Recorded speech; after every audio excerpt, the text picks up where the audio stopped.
Hey, Kimberly Akimbo fans. Annie Morrison here. It's been a while since I've done anything on any social media, and that's because I've been living my life. I forgot to inform you about it. I got really fascinated by talking to our crew on this Broadway national tour of Kimberly Akimbo because I've never really seen any footage anywhere of what a load in and a load out for a traveling touring company goes through, what the crew has to do. Now, I've known they've set up cameras so you can watch in a quick time a set being put in, but you don't really get to see all the moving parts of it. The best I can do is very crudely interview each of the crew of Kimberly Akimbo on this national tour because I want to know their perspectives and their roles of putting in a show and putting it back out again. And let's just have some fun. So tell me, first of all, what do you do in the show? What is your title? Gotcha. What do you do? I am the Assistant Deck Carpenter for the show. And during the run of the show, I mostly do the bed. Anytime your bed comes on and off, I push and pull that, as well as the bench that's just downstage of that. I do all the stage right pallets that get pushed on and off. What's it? So you're a carpenter. You actually do carpenter work? Yeah, I mean, so I went to school for this. I got a degree in scenic. My bachelor's is in scenic technology. So I've learned how to weld. I can do carpentry. I can do all of the drafting, the blueprints that you do like in the planning phase, all of the budgeting, the technical directing. I've learned how to do all that, and now I'm just sort of applying some of those. I don't really use all of those skills on tour. I mean, I use my full knowledge of theater every day, but like I don't weld on tour. I'm not doing carpentry unless something breaks. Right. I am working with scenery that is already put together, and more so putting the larger puzzle pieces together to create Kimberly Akimbo. I'm not on tour. We're not in the shop fabricating it from the plank of wood into the set. So on tour, it's mostly just ensuring that everything is still safe, everything is working, and that the show goes on. And you're the assistant, so there's someone over you? Yeah, Chad is over me. Okay, great. Excellent. All right, so let's talk about what happens. We'll start with load in. Okay. What is a load in for the show? What's your duties on it? And just tell me what's going on. Gotcha. So basic day by day, I get in, a smaller portion of the crew comes in an hour before to do what's called spot call, which is where I send all the tape measures all over the stage and make sure everything's squared up to the proscenium to make sure everything's lined up where Chad has advanced. So Chad goes ahead and says like, oh, this is all going to go here, here, and here. So it's all planned, it's all on paper, that when we walk in, it's like, all right, this is the plan, go. So I throw tape measures all over the floor with all kinds of like ways to square it up to make sure it's square, I guess. And then the first thing I do is I mark on the floor where all of our chain motors go. And the chain motors are what hold all of the lighting truss in the air. So like anything that is super, super heavy, the truss, and usually any automation equipment, that is all required to be held by a chain motor because it's too heavy to go on the regular battens that they fly in and out. That's on the first truck and load in anyway. Yeah, right. All of the motors are on truck one. So the way the trucks are packed is basically the stuff you need at the top of the day is all on truck one, and then all the stuff like wardrobe and wigs, all the stuff that isn't needed until everyone else is already in the building, that kind of stuff is on truck 5. So there's not as much clutter around. Right. But yeah, so the first hour, I lay out the floor, get all the motors. I say, all right, this is where you're going to hang this motor. And yeah, after that, I help Sam. We mark out on the battens that fly in where all of the rigging gets attached so that when all the local labor comes in, we already have things marked out. And it's like, all right, this goes here, that goes there, go, go, go, go, go. Once the first hour is done, it's really like a calm. There's probably like 10 people in the building at all. It's like just very like chill. It's a nice like, good morning. You get to meet the people you're going to be working with all week. So it's a nice way to, a fresh way to start. But then once that hour ends, it is all 60 labor hands across all the departments, whether it's pushers, truck loaders, carpenters, electricians. Every department has a different number of hands that are needed to help install it. But they come, Sam takes them, and they start getting going. I make sure that the rigging team, who is now hanging those motors, is hanging them in the right spot. I'm jumping back and forth between them as well as carpentry, making sure Sam has everything she needs. if she needs any help. In Yeah, exactly. Our flymen. Yeah, Sam and I. Once the rigging and motors are all up, it's Sam and I working together for the rest of the day. Mm-hmm. She's communicating with the rail. I'm prepping. I'll talk to Sam and be like, hey, we're working on this now. What do you think you want to do next? And what do you want to do after that?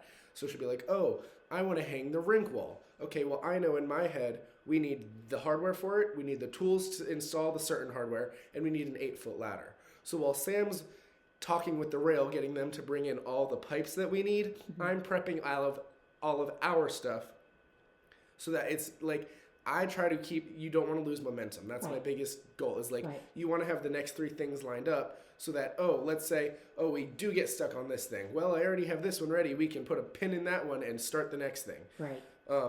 So we start the day by doing what we call the air show. That's anything that's in the air on those pipes above your head. Right. The reason we do that is because it's easier to, you don't want anything in the way on the floor when you're trying to do all the stuff in the air. Right. So you get the stuff in the air, then it's out of your way. Then we immediately we lay the entire show deck with the polyglide stuff. Polyglide for the ice skating. Yeah, exactly. Right. And that there's about, let me do the math, 9 times 4, 8, 9. There's about almost 100 pieces of individual deck that we lay every day. Wow. So Sam takes stage right, I take stage left, and it just like, it depending on the crew, it can be done really, really quick. And when when we have those extra hands and it's just like this one group is starting here and then I see other 2 people that can do that. It's the management, just the talking to people and just watching it all, like orchestrating all of the labor. And it's like a big puzzle. It is so much fun. That's the bet. Like, especially when you like beat a record and you just like, in terms of time, and it's just like, holy cow, like we did all these things. We were able to do all these different things at the same time to save time. Uh-huh. But yeah, so we lay the floor. Then we normally take like by the time the floor is done, we are about to hit lunch. We take an hour lunch break, and then we come back, and then we install the walls on the upstage wall, as well as the couch, the bed. Sam does the double blue doors. What else? Trying to think. Yeah, and then it's just like fine tuning, making sure that everything is safe, it looks good to the eye. Mm-hmm. And then the second half of my day is a lot easier. Once everything's up, it's just like tiny little notes here. It's like, this one thing needs a paint touch up, or this curtain needs to get sprayed so that it doesn't have wrinkles in it, or we need to sweep this part of the deck because yesterday when we were loading in, the deck froze. The deck literally froze. And when we were installing it, because you know how they put the glycerin on, they coat it with glycerin? Right. The glycerin was oozing out, like melting out of it. Oh my God. And then it turned into a layer of like frozen glycerin. So it was extra slippery yesterday while we were installing. No. Yeah. We had to like. How'd you solve that? I was slipping around, but I was like walking very carefully. I encouraged none of the crew. I was like, y'all's safety is the most important thing to me. Try your best to not even walk on the stage if you don't have to, because then you won't slip. But yeah, no, it was actually really cool because it was like the glycerin froze, and then it was like it truly I had no traction in my boots. People were sliding everywhere. How long did it take for that to correct? It took about 30 minutes once it just got into the building, but we left for lunch right as it happened, so it was like installing the deck. It was kind of challenging, but then when we came back from lunch, it was kind of like back to normal. Okay. But yeah, then if everything went well, I'll have enough time to go home and take a shower after load in and then come back for the show. I know you're all checking bolts every once in a while. Yeah. Just make sure, because especially like we only ever really inspect or put our hands on the things that come apart. Whereas like the rink wall, there's a few extra bolts that they travel, like we don't ever have to install any of that. But things do come loose when driving in the truck, so you always want to be looking at everything. Like, is that screw sticking out a little more, because otherwise it could get twisted back in. Right. It's just small stuff like that. Just constantly checking your surroundings, knowing all the things you need to be aware of, and making sure everyone else's safety is my priority always. Okay. So yeah, that's great. How many locals do you have under you? Does that carpentry. Change? It's pretty standard. Carpentry has about 12 people that we share. And normally we split the team up in half. So Sam will take a team and do some of Sam's projects. I'll take a team and do my projects. Are they pretty quick in learning stuff? Because they're locals, they've been doing it. Yes, yeah. It truly depends in every city. For example, last week in Kansas City, they were all about educating and like training the new people. So like whenever there was like, oh, we need someone to go do this, they'd be like, send a new person. So it really just depends. And every local that we're in is different in terms of how they manage their own crews. But it really just depends. Like, and there's also like certain venues have certain rules that they follow and don't follow. So it's like, for example, during loadout, when the show comes down, I finish my last cue, I pull the bed off after, what's your song? Before I Go. Before I Go, yeah, right. Yeah. So when I pull the bed off at the end of that song, I'm done for the show. So I immediately, on a loadout show, I run to wherever the meal is, I scarf my food down, and then by the time I'm done eating, the show's just about done and the audience is clear. So I get back out on stage immediately and I start taking stuff down. So we're into loadout now. Yeah, okay, as soon as you guys walk off the stage and the audience clears the house, I'm already out there taking stuff apart. Got it. Loadout doesn't start for 30 minutes after the show. So depending on what venue you're in, sometimes I am allowed to work for those 30 minutes, sometimes I'm not. I see. Okay. And it's all union rules. So every union has different things, and as long as you're aware of the rules and are willing to work with the people, they're usually pretty nice.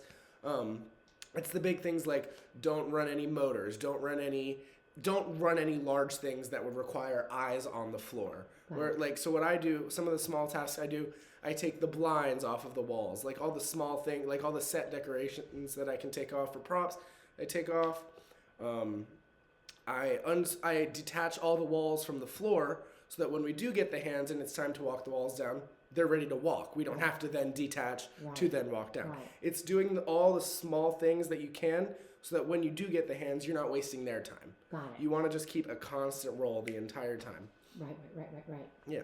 And then what happens once you got that all done? Loadout? What's the next thing you do in loadout?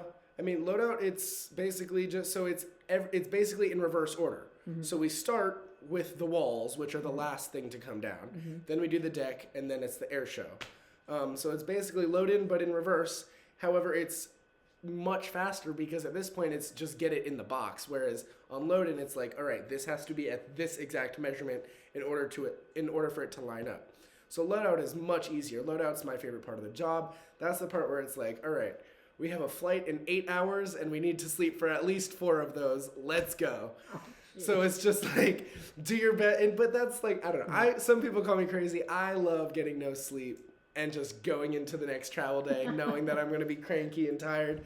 And it's just, that's the best part. Like, whenever, even when you say, like, when stuff goes wrong on stage, that's your favorite part. I'm like, when stuff goes wrong, I'm like, it's something different. Yeah. I'm like, it allows me to use my skills instead of do the same show every day. Exactly. But obviously we hope that nothing goes wrong, and if it does, it's just something little and stupid.